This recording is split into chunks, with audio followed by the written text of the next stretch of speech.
Hey everyone, so this is the most important video that I've ever made, and it might end up becoming the most important video that I ever make. And you'd think that the story starts about a month ago where I made a video right here, by my son's crib, sharing that a little over a month and a half ago, I woke up in the middle of the night and I thought I was going to die. And called Atzala, called the ambulance, went to the hospital, and thank God I survived. But the story did not actually start there. It started way over a decade ago, where I was a young kid and I started passing out all the time. And every single time I passed out, I had a hard time waking up, and it wasn't just normal passing out, and I thought I was going to die every single time. And no idea what was going on, and I had a midlife crisis when I was just a young kid. And I went to the doctors, they had no idea what it was. It turned out to be something called vasovagal. And I had a midlife crisis. I was like, I'm young. I literally don't know if I have days, months, or years left to live. What am I living for? And I tried to actually answer the question of, like, what am I doing with my life? I don't know how much time I have left. What am I doing with the time I have left? And I began to pursue the meaning and answers of the deepest questions of life, and I began to pursue greatness. And I tried to learn from everybody, and I went on this journey. And I got all these degrees, which I think are a complete waste of time, but I got the degrees because my purpose and mission in life was to go on a mission of actualizing my true potential with whatever time I have left and helping everyone else do the same. And that was my mission. It started with Torah, and then it entered into all areas of Torah, halacha, gemara b'in, machshava, musar, and then it became self-development, psychology, philosophy, business, relationships, physical health. And I just never stopped, and there was no goals, and I want to become good at one thing. I just wanted to master life and live a life of truth and just actualize my true potential and help everyone else in the world do the same. But for the past 10 years, I've been living in this, I'm going to use a word that it's not a curse word. I've been in a living hell for the past 10 years.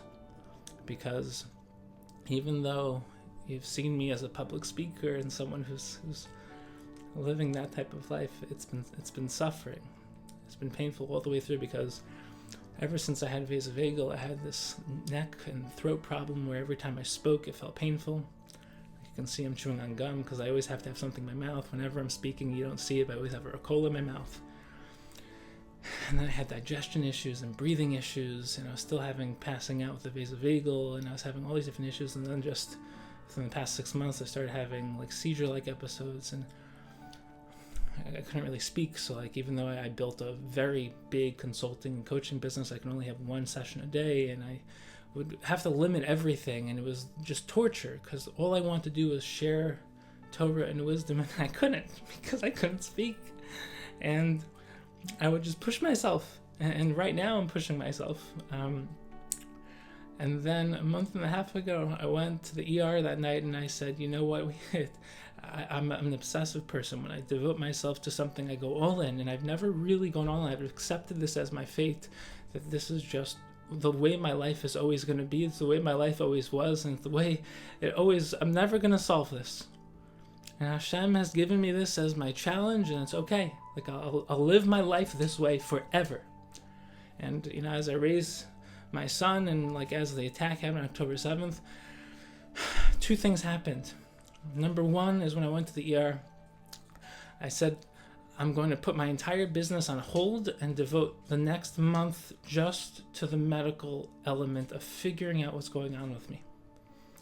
Number two, I don't care about business. I don't care about financial growth. I believe in the value of becoming financially independent, so you're not owned by somebody, so you can live your mission and actually say what you believe, as opposed to everyone else who can't say what they think because they'll lose their job. No one owns me, so I get to actually say what I think. I've never, ever, ever, ever had to ask someone permission except for Hashem and my own conscience before posting something or saying something or giving a shiur. But the other thing I did is I turned my entire platform into being a pro-Israel platform. And I didn't care about the consequences. I knew that I'd probably lose my entire business. My entire business was built off of no politics.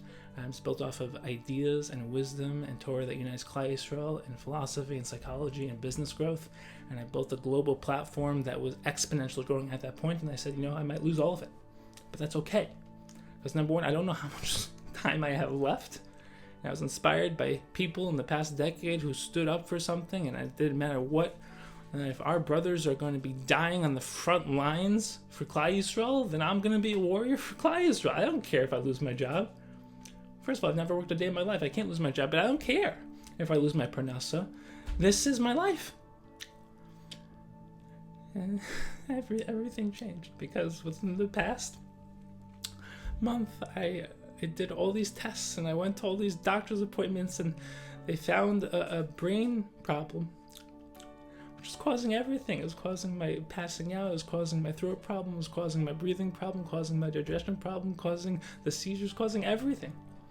And they started me on this medication, which changed my life. Like right now, I'm still chewing on gum because I still am going through a transition, but I can finally speak.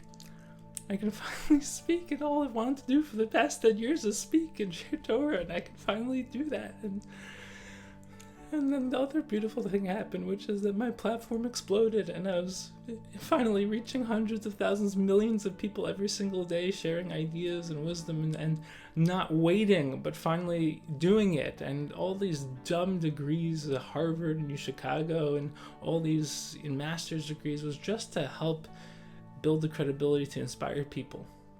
I don't value them. I haven't learned anything from them. I learned by actually caring about the truth, not by caring about what people think about me.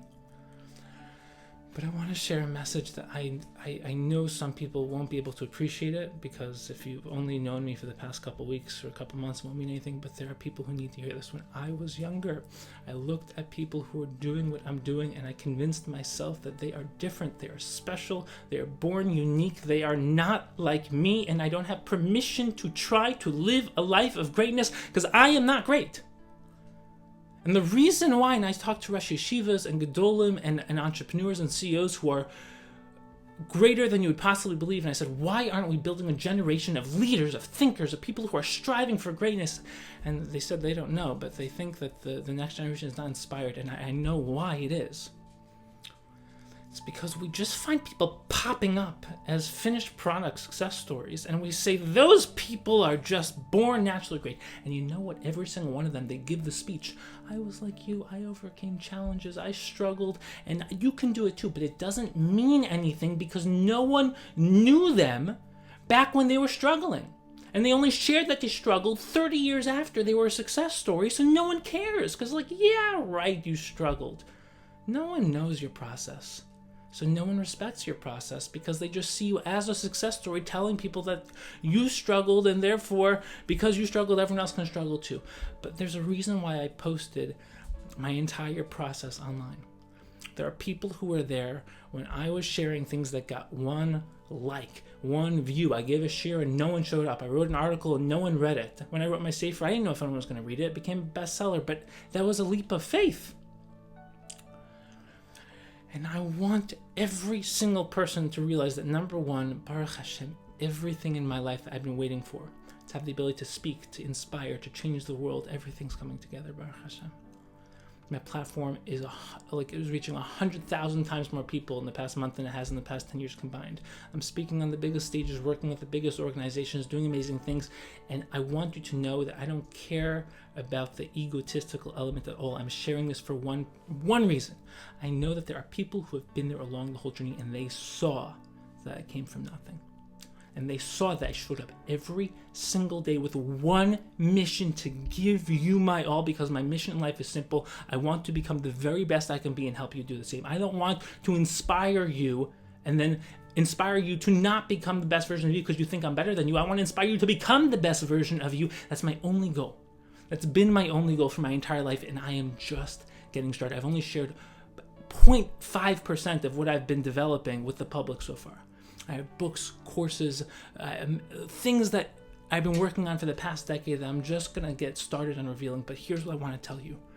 Please, please, please, if you've been following the journey, don't forget the process I went through, and don't you dare convince yourself that I'm special.